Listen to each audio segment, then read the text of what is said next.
So Apple just raised prices across the board due to RAM and storage shortages driven by AI. We're seeing prices go up on smartphones, computers, gaming consoles, and more. In August, Microsoft is going to raise the Xbox price up $150. In September, Nintendo Switch 2 goes up $50. And now it's Apple's turn. If you're in the market for a Mac or iPad, there still is a window to get one at the old price. There are third-party resellers like Amazon that haven't updated their inventory yet. I did put a link in the description to Amazon's page, and even looking at that, it looks like Apple or Amazon might have jumped on some of the new pricing, and we'll go through what all did get a price hike and how much. It seems like a weird time for Apple to do this price hike, especially with the September event that comes up every year.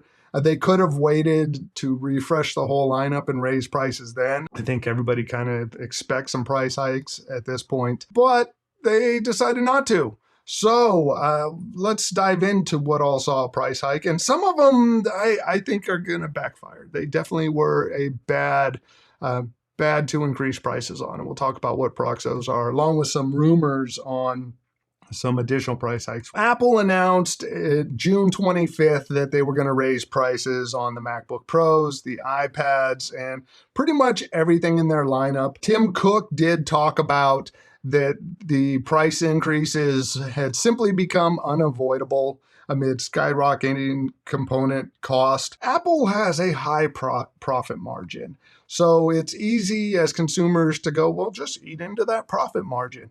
But when thinking about it, think about if, let's say you make a lot for your job. If they just decided times were tight and you know what, we're going to eat into some of that profit. We're just going to pay you less, or you're going to do more work, or whatever the case is. Whether we like it or not, Apple has been used to making a certain amount of money on things, just as we get used to making a certain amount of money. So it is understandable in a way. Now, the big reason that there's problems with pricing going up everywhere is RAM and component cost. Apple has said that they waited as long as they possibly could to raise prices. And we're doing our best to mitigate the huge increases that are being passed to us. And we're trying to shield our customers from increases. But eventually the math just didn't work for them to keep making their profit margin. What's interesting about this is the chief business officer from Micron suggests Apple may have helped cause memory price crisis. He didn't specifically say Apple increased the memory cost prices, but he said certain customers pushed so hard for rock bottom pricing during the last memory downturn that manufacturers just stopped investing in new production capacity. Basically, if companies like Apple, who are famously aggressive with their suppliers, had not pushed so hard to the point where memory margins went negative in 2023, companies like Micron could have built new factories, but instead they stopped building new factories, and now there's an AI explosion and none of these companies can keep up with demand. Plus, there's just better places they can sell RAM to. Consumer RAM just isn't as profitable as selling RAM to these AI data centers. So let's talk about some of these devices that saw a price hike. Here's the whole list of them. We'll talk about the HomePods and Apple TV in a moment. But you got the iPad mini that went up, our regular iPad went up $100. So now that's over $400. We got the mini is practically $600 now. The Air is up $150. iPad Pro saw a $200 jump. MacBook Neo saw a $100 jump. The MacBook Neo is one that I actually get the cost increase on. And the big reason for that is the fact that Apple has had more demand than they were expecting. If you're not familiar with the MacBook Neo, the way that works is that Apple is using binned chips from last year's iPhone with the 18 Pro chip. And what that means is certain chips had a core in it that didn't perform as well. So they turned that core off, and that's now a bin chip. So Apple basically reused those chips that weren't good enough for an iPhone 16 Pro and put them into the MacBook Neo. Well, demand was so high, Apple was running out of those chips. So instead of using leftovers, they've now had to go back to TSMC and have them start making an old chip. So you're making new chips there that they weren't expecting to make. So in a way, that price, that $100 bump, makes sense to me because of that.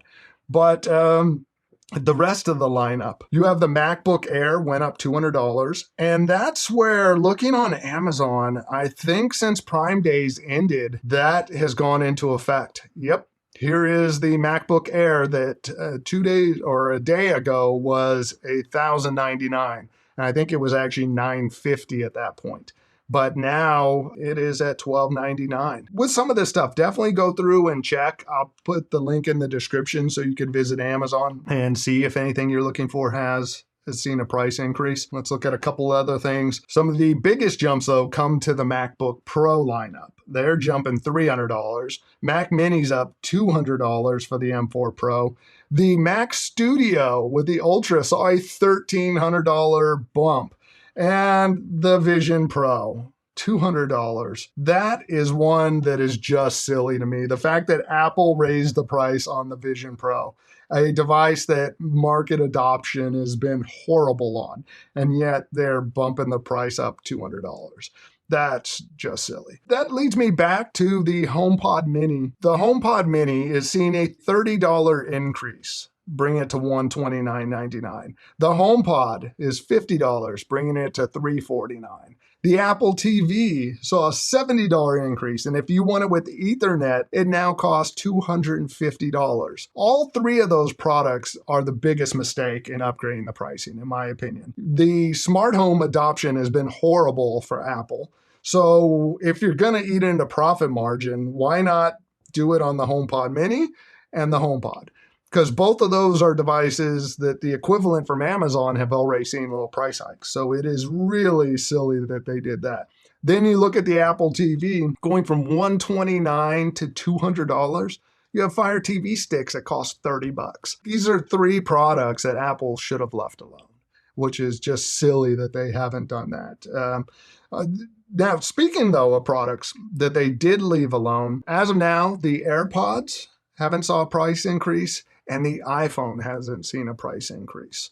But it looks like the iPhone could be seeing a price increase when the new ones come out. And it could be a $200 price increase. So come this fall, that we'll probably see that happen.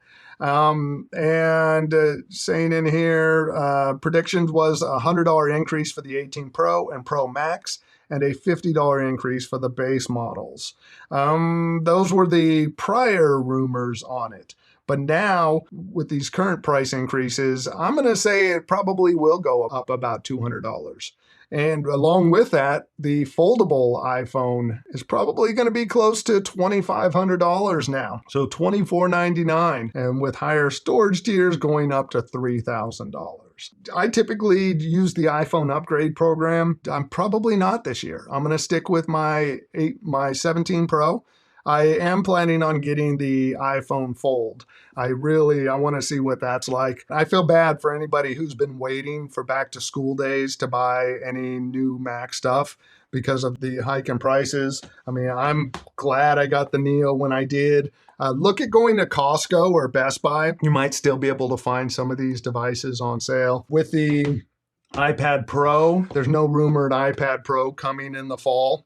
Now that they've jumped $200 in price, I'm feeling a lot better about my purchase that I made back in the fall. It is disappointing. Let me know, what are your guys' thoughts on these price increases? Are there things you've been holding off on buying because you were going to wait to the fall? Are you now going to see if you can find any of these devices available? You got Best Buy and sometimes open box deals going on there. If you made it this far and you haven't yet, please consider subscribing. This was actually a segment out of our live stream that we do every Saturday. So come on by, check that out in real time. Thanks for watching. Bye.